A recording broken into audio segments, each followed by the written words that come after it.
I think, I mean, obviously it needs the due process and the appeal to be heard and stuff, because Tarver does deny that he's taken anything knowingly.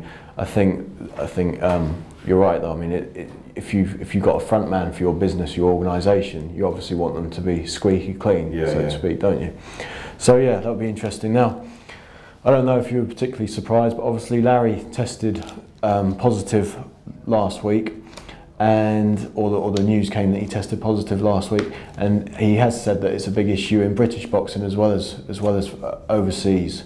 What's your take on that? I mean, do you think it is a big danger over here? Obviously, you know a lot more people in boxing over here than you do over in the States. Yeah, I mean, obviously, I've got I don't know, but I mean, Larry, I've spoke to Larry a few times, and you know, so determined to succeed, affable fella. But you know, the fact that he's caught is one thing. It's his comments that he's made afterwards, which is more concerning. That, you know, who's basically just taking these to basically get on a level playing field because it's that widespread. If that is the case, then that's something really worrying. I mean, but Larry's got to be careful when he's saying these things, because then it puts pretty much every British heavyweight under suspicion. I mean, I had a message from David Price actually after Larry came out and saying that he'd only been tested once as a pro, but he was angry with Larry because obviously it cast doubt and suspicion over everyone who has achieved things, you know, the right way, so to speak. Yeah. So this week, for the first time, we had a Boxing News podcast coming. It's something slightly different, something you would never have seen before in boxing. So hopefully, fingers crossed, you'll be able to download that on Friday from the Boxing News website. It's going to include myself, and Matt, and other members of the team. So we're looking forward to bringing that to you on Friday. Matt, last week we obviously ran with this story, the power list, the top 50 people. I know we touched upon it in the week going into the issue, but there's been a few talking points as a consequence of it coming out. Namely, Frank Warren being above Eddie Hearn on the list by one spot. Frank coming in, I think, at 14 or 15, and Eddie a place below. What's your take on that? We've got Frank at 15 and Eddie Hearn at 16. Yeah, I mean, Eddie's got a growing stable of fighters. Frank has been there and done it, and really, whatever your opinion on it, I mean, the amount of power that Frank Warren has got in the sport, you only have to look at what's happening on July the 14th at Upton Park. But yeah, they're both. Frank's been a fantastic advertisement for the sport over the years. Eddie looks like he's taking the sport forward. Hopefully they can both be part of the sport in the future. I mean, when you look at influence, you've got to weigh in. You've got to put everything into the mix, haven't you? So yeah. I think obviously what Frank had going for him in terms of Eddie isn't just his experience, but he's a Hall of Fame promoter, and obviously there aren't that many in the Hall of Fame.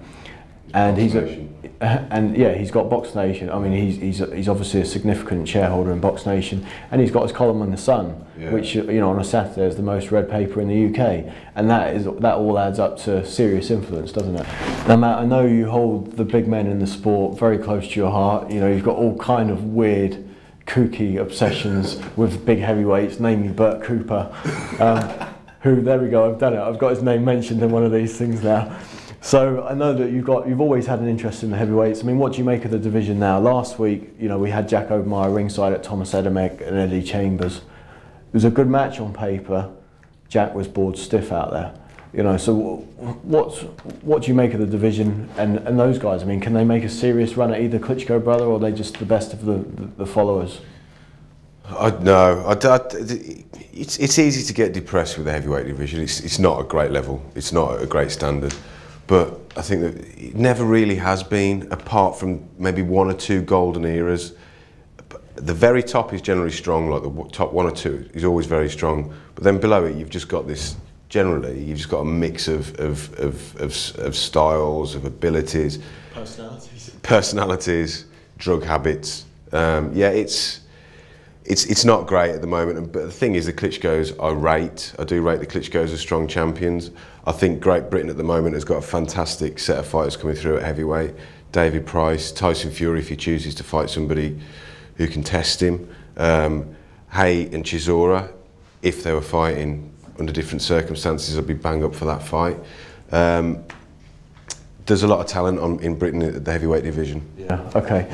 What about Adamek and Chambers? I mean, they've been in there, fought the Klitschko's already. I mean, the fight just really proves, and it was close between them. It just proves that they're really the best of the rest, really, doesn't it? And yeah. I mean, you can't see either one of them making a run at the brothers again, could you? No. I mean, the fight may be made. I mean, both of the brothers will adhere to governing body rules. They'll fight their mandatories, which I think this is why the Tony Thompson, Vladimir Klitschko, completely needless rematch is going ahead.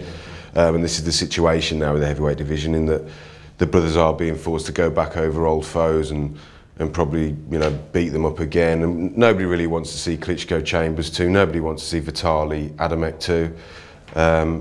But they may be the most viable contenders out there, and that is what's quite sad. Where did your crazy little heavyweight obsession come from? I think it comes from, it was a book, The Pictorial History of Boxing, and basically half of that book is dedicated to heavyweight boxing, and it takes you through the history of heavyweight, and I think that's where it stems from. Not sure, but I reckon. If I put you on the spot, could you do the lineal run of heavyweights? Yeah. Go on then.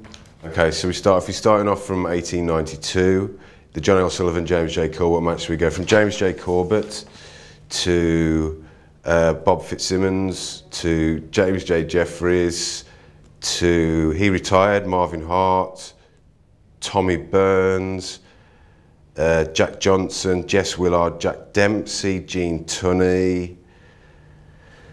Gene Tunney retired, Max Schmeling, Jack Sharkey, Primo Carnera, Max Baer, James J. Braddock. This is great. So, do you want me to carry on? Yeah, go on. Joe Lewis, Ezard Charles, Joe Walcott, Rocky Marciano, Floyd Patterson, Ingmar Johansson, Floyd Patterson, Sonny Liston, Cassius Clay, and then we get into the murky area of the governing bodies. Yeah. Okay, so carry on. WBA, WBC, WBO. No, I'm joking. Okay. Well, thanks for joining us, Matt. I think we'd still be here for next week's issue if we're going through them all from there. But anyway, look out for our podcast on Friday. The magazine's out to download on Thursday. As I mentioned, we've got the Steve Collins feature, we've got Gabe Montoya on drugs in boxing, we've got interviews with Larry Olabamiwo, you've got a summer of discontent in British boxing and why things have been like they are recently. You can interact with us at our new forums on Boxing News Online and download the app at www.boxingnewsonline.net/apps. I think next week, actually, you've been so good, you've earned a spot in this chair, so maybe you can present and we'll have a couple of the guys talking to you. We'll look forward to that. Consider that a promotion.